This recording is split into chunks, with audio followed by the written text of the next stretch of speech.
ఇరాన్తో యుద్ధానికి ట్రంప్ 2 వారాల గడువు ఇచ్చారు. 40 రోజులుగా కొనసాగుతున్న ఉద్రిక్తతలకు తాత్కాలికంగా బ్రేక్ పడింది. అమెరికా, ఇరాన్ మధ్య 2 వారాల పాటు కాల్పుల విరమణ ఒప్పందం కుదిరింది. ఇరాన్పై దాడులను 2 వారాల పాటు ఆపేస్తామని అమెరికా అధ్యక్షుడు ట్రంప్ ప్రకటించారు. అటు ఇరాన్ సుప్రీం కౌన్సిల్ కూడా పచ్చ జెండా ఊపింది. అటు అమెరికా, ఇటు ఇరాన్ 2 దేశాలు కూడా పాకిస్తాన్ సూచనలతోనే కాల్పుల విరమణకు అంగీకరించినట్టుగా అధికారికంగా ప్రకటించాయి. అయితే కాల్పుల విరమణ ఒప్పందానికి ఇరాన్ అంగీకరించడం వెనుక చైనా కీలక పాత్ర పోషించిందనే వార్తలొస్తున్నాయి. దీనిపై ట్రంప్ కూడా అవునన్నట్టుగానే మాట్లాడారు. కాల్పుల విరమణపై టెహ్రాన్ను ఒప్పించడంలో చైనా ప్రమేయం ఉందా అని ట్రంప్ని ఏఎఫ్పీ న్యూస్ ఏజెన్సీ రిపోర్టర్లు అడిగితే అవుననే అనుకుంటున్నా, నేను కూడా విన్నానంటూ బదులిచ్చారు. మేలో ట్రంప్ చైనా పర్యటనకు వెళ్లబోతున్నారు. ఆలోపు ఈ యుద్ధం ముగిసిపోవాలని చైనా భావిస్తున్నట్టు సమాచారం. పాకిస్తాన్, టర్కీ, ఈజిప్ట్ వంటి మధ్యవర్తుల ద్వారా ఇరాన్ను శాంతి మార్గం వైపు నడిపించడంలో చైనా నిశ్శబ్దంగా పనిచేసిందనే చర్చ గట్టిగానే నడుస్తోంది. ఇరాన్ యుద్ధంలో బీజింగ్ పాత్రపై చైనా విదేశాంగ మంత్రిత్వ శాఖ ఇప్పటి వరకు ఎలాంటి ప్రకటన జారీ చేయలేదు. నిజానికి ఈ యుద్ధం ఆగడం చైనాకు కూడా చాలా కీలకం. ఎందుకంటే చైనాకు ఇరాన్ నుంచే ఎక్కువ ఆయిల్ సరఫరా అవుతుంది. హర్ముజ్ జలసంధి మూసివేతతో చైనా ఆర్థిక వ్యవస్థపై తీవ్ర ప్రభావం చూపుతోంది. ట్రంప్ గడువులపై చైనా బాగానే వర్కౌట్ చేసినట్టుగా సమాచారం. మధ్యవర్తులుగా పాకిస్తాన్, ఈజిప్ట్, టర్కీ ఉన్నా వెనుకుండి నడిపించింది చైనానేనని అంతర్జాతీయ నిపుణులు చెబుతున్న మాట. ఇరాన్ను సర్వనాశనం చేస్తామని ట్రంప్ గట్టిగానే వార్నింగ్ ఇవ్వడం, దానికి తగ్గట్టుగానే ఇరాన్ స్పందించడం, ప్రపంచానికి ఏదో ముప్పు రాబోతుందన్న చర్చ జరిగింది.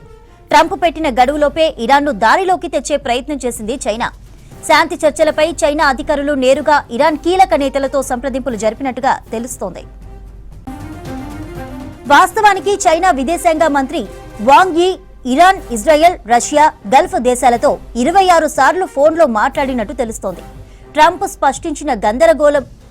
సృష్టించిన గందరగోళంలోకి నేరుగా వెళ్లకుండా పక్క వ్యూహం ప్రకారమే చైనా ఎలా వ్యవహరించి ఉంటుందని చెబుతున్నారు.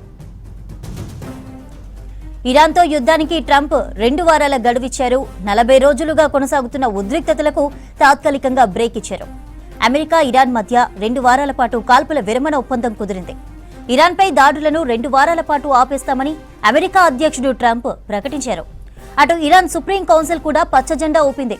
అటు అమెరికా, ఇటు ఇరాన్ 2 దేశాలు కూడా పాకిస్తాన్ సూచనలతోనే కాల్పుల విరమణకు అంగీకరించినట్టు అధికారికంగా ప్రకటించాయి. అయితే కాల్పుల విరమణ ఒప్పందానికి ఇరాన్ అంగీకరించడం వెనుక చైనా కీలక పాత్ర పోషించిందనే వార్తలొస్తున్నాయి. దీనిపై ట్రంప్ కూడా అవునన్నట్టుగానే మాట్లాడారు. కాల్పుల విరమణపై టెహ్రాన్ను ఒప్పించడంలో చైనా ప్రమేయం ఉందా అని ట్రంప్ని ఏఎఫ్పీ న్యూస్ ఏజెన్సీ రిపోర్టర్లు అడిగితే అవుననే అనుకుంటున్నా, నేను కూడా విన్నానంటూ బదులిచ్చారు ట్రంప్. మేలో ట్రంప్ చైనా పర్యటనకు వెళ్లబోతున్నారు. ఆలోపు ఈ యుద్ధం ముగిసిపోవాలని చైనా భావిస్తున్నట్టు సమాచారం. పాకిస్తాన్, టర్కీ, ఈజిప్ట్ వంటి మధ్యవర్తుల ద్వారా ఇరాన్ను శాంతి మార్గం వైపు నడిపించడంలో చైనా నిశ్శబ్దంగా పనిచేసిందనే చర్చ గట్టిగానే నడుస్తోంది. ఇరాన్ యుద్ధంలో బీజింగ్ పాత్రపై చైనా విదేశాంగ మంత్రిత్వ శాఖ ఇప్పటి వరకు ఎలాంటి ప్రకటన జారీ చేయలేదు. నిజానికి ఈ యుద్ధం ఆగడం చైనాకు కూడా చాలా కీలకం. ఎందుకంటే చైనాకు ఇరాన్ నుంచే ఎక్కువ ఆయిల్ సరఫరా అవుతుంది. హర్ముజ్ జలసంధి మూసివేతతో చైనా ఆర్థిక వ్యవస్థపై తీవ్ర ప్రభావం పడుతోంది.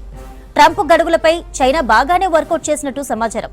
మధ్యవర్తులుగా పాకిస్తాన్, ఈజిప్ట్, టర్కీ ఉన్నా వెనుకుండి నడిపించింది చైనానేనని అంతర్జాతీయ నిపుణులు చెబుతున్న మాట. ఇరాన్ను సర్వనాశనం చేస్తామని ట్రంప్ గట్టిగానే వార్నింగ్ ఇవ్వడం, దానికి తగ్గట్టుగానే ఇరాన్ స్పందించడం, ప్రపంచానికి ఏదో ముప్పు రాబోతుందన్న చర్చ జరిగింది. ట్రంప్ పెట్టిన గడువులోపే ఇరాన్ను దారిలోకి తెచ్చే ప్రయత్నం చేసింది చైనా. శాంతి చర్చలపై చైనా అధికారులు నేరుగా ఇరాన్ కీలక నేతలతో సంప్రదింపులు జరిపినట్టు తెలుస్తోంది.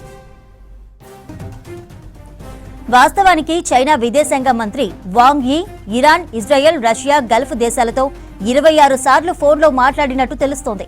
ట్రంప్ సృష్టించిన గందరగోళంలోకి నేరుగా వెళ్లకుండా పక్కా వ్యూహం ప్రకారమే చైనా ఇలా వ్యవహరించి ఉంటుందని చెబుతున్నారు.